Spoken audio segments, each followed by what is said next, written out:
De verkiezingen voor Miss Teen en Miss Beauty of Friesland binnen erg populair in uw regio. Dit jaar hebben meerdere jonge vrouwen uit Noordoost-Friesland haar kwalificeren voor de provinciale finales. Zei ik Sylvia van der Meulen uit Damwoord. En ze weet al hoe ze haar tarje de sil op de grutte dij. Ik ga gewoon oefenen op hakken. En het is natuurlijk krek bij wat ouders, want knibbels in mariocht en voet, hoe de voet heen.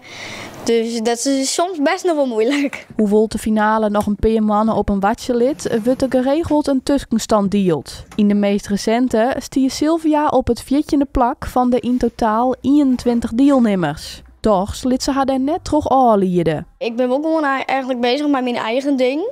Want soms ga ik gewoon net erop wanneer er een tussenstand is. Dus af en toe zie ik natuurlijk wel, maar het is nog net dat ik klever zit. Want toen wist ik net wanneer die komt. Wat we al wel weten is dat de finale op 6 april 2024 is. En er is één ding waar Sylvia al bot naar uitshirt. Natuurlijk die hele mooie jurken aan, daar heb ik heel veel zin in.